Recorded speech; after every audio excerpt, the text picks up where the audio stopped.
Ramakrishna friends, welcome to my channel mistake Yogita. और हर साल की तरह इस साल भी गणेश जी का आगमन हो गया है। और ये देखिए, इस साल हमारा डेकोरेशन ऐसा है। गणपति जी की मूर्ति कितनी प्यारी लग रही है ना।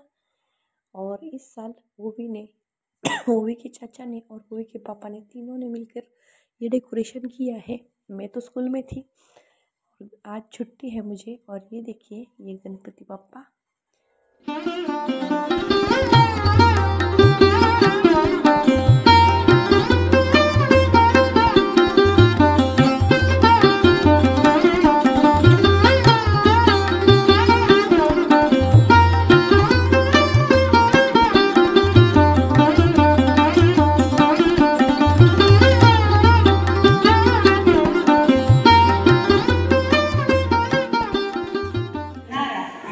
तो नेक्स्ट डे जब हम स्कूल में गए तो ब्रह्मा कुमारी की जो एक दीदी है, उन्होंने गणपति बप्पा के विषय में बहुत सारी अच्छी इन्फॉर्मेशन बच्चों को दी। चांगली बुद्धी दे, शांती दे, असं आपण गणपती बाप्पाकडे मागत असतो। तर विघ्न हरता, तर गणपती बाप्पासारखी विद्या आपल्या मनामध्ये बुद्धीमध्ये यावी यासाठी कोणकोणते गुण आपल्यामध्ये असणं आवश्यक आहे। सर्वात पहिलं गणपतीच्या जन्माची अशी कहाणी सांगतात की माँ पार्वतीने आपल्या अंगावरील मलापासून गणपती तयार केला आणि पार्वती मातेला स्नान करण्यासाठी जायचं होतं आणि रक्षणासाठी कुणाला थांबवलं? त्या गणपतीला। आणि काय सांगितलं की कुणालाही आत येऊ द्यायचं नाही। गणपती म्हणाला ठीक आहे।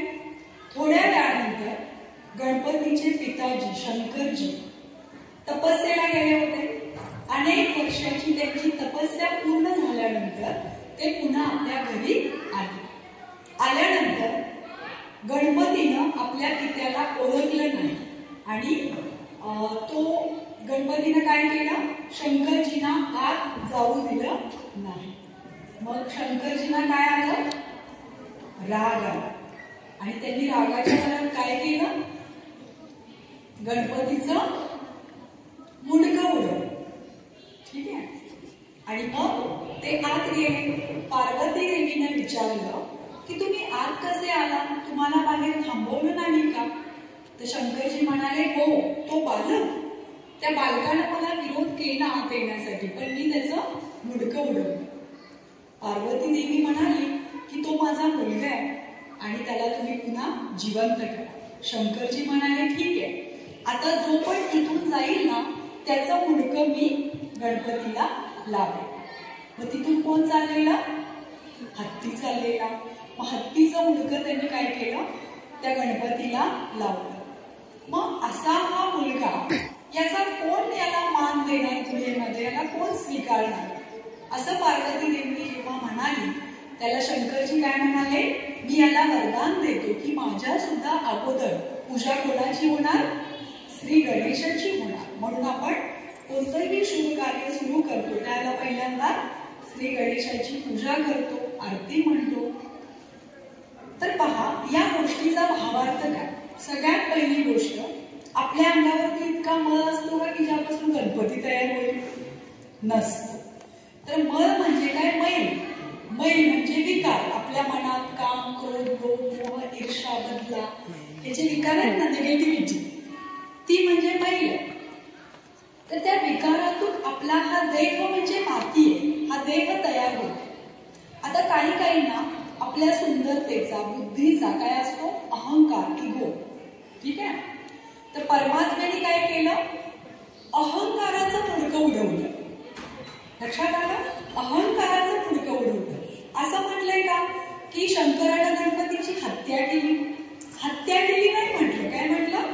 मुंडकं उडवलं। म्हणजे इगो, आपल्या मनात जो इगो आहे ना तो आपल्याला काढायचा आहे। हे गणपती बाप्पा आपल्याला शिकवतो। जर मनामध्ये आपला इगो असेल तर तिथे ज्ञान राहणार नाही, नम्रता म्हणून आपल्या बुद्धीमध्ये राहणार नाही। म्हणून इगो सर्वांनी घालवायचा। ठीक आहे। तर परमात्म्याने आपल्याला हे शिकवलं। त्यानंतर दुसरी गोष्ट आपण पाहतो की जो गणपती आहे तर हत्तीचंच डोकं का? तर हत्ती कसा आहे? विशाल बुद्धीचा प्राणी आहे. शाकाहारी आहे, त्याचबरोबर त्याची बुद्धी विशाल आहे. तर परमात्म्याने आपल्याला काय केलं, अहंकाराचं मुंडकं उडवलं आणि ज्ञानयुक्त दिव्य बुद्धी प्रदान केली. त्यानंतर गणपतीचं डोकं जे आहे ते मोठं आहे, ते कशाचं प्रतीक आहे, तर विशाल आणि दिव्य बुद्धीचं, पवित्र बुद्धीचं प्रतीक आहे. त्यानंतर त्याची दृष्टी कशी आहे, एकदम बारीक आहे. जेव्हा तुम्ही अभ्यास करता खूप एकाग्रतेने, त्याला आपली दृष्टी कशी होते, नॅचरल बारीक होते. जेव्हा तुम्ही मेडिटेशन करता, ध्यान करता, त्याला नॅचरल आपली दृष्टी कशी होते, बारीक होते. टीव्ही बघताना कशी असते, मेडिटेशन करताना तशी का, तर त्यावेळेला आपण एकाग्र चित्त, आपलं चित्त एकाग्र असतं.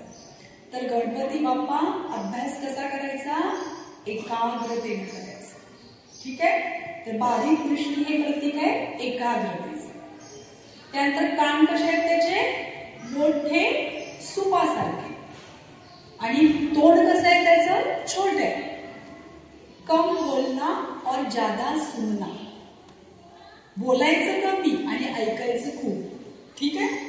टीचर जे पण शिकवतात ते खूप आपल्याला ऐकायचं, अधिकाधिक ऐकायचं. तर बोलायचं कमी आणि ऐकायचं भरपूर, कारण आपल्याला शिकायचं आहे ना. त्यानंतर कान सुपासारखे का आहे, तर सूप काय करतं, सुपामध्ये आपण धान्य घेतो, धान्य आपल्या आतमध्येच ठेवतो आणि कचरा बाहेर फेकतो. तसं तुम्हाला चांगल्या पण गोष्टी ऐकायला मिळणार आणि निगेटिव्ह गोष्टी पण ऐकायला मिळणार. कधी कधी व्यर्थ, तुम्हाला कमजोर करणारे थॉट्स है ना, तुमचा उमग उत्साह कमी करणारे थॉट्स ऐकायला मिळणार ना लोकांकडून, तसे विचार.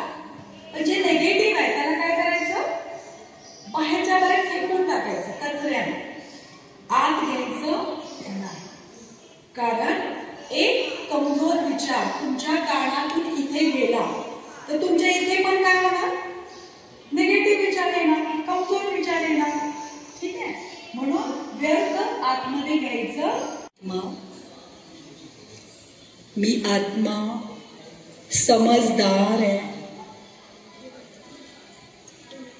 मी आत्मा हुशार आहे,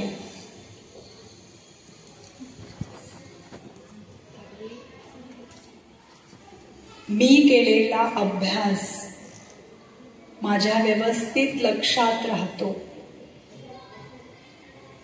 मज आत्म्यामध्ये अनेक कला,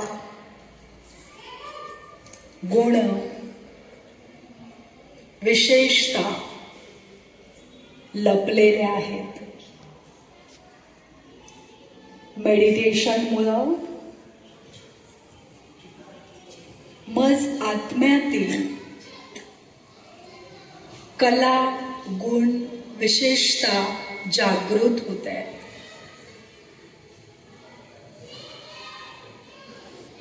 गणपती बाप्पाचा आशीर्वाद नेहमीच माझ्या डोक्यावरती आहे.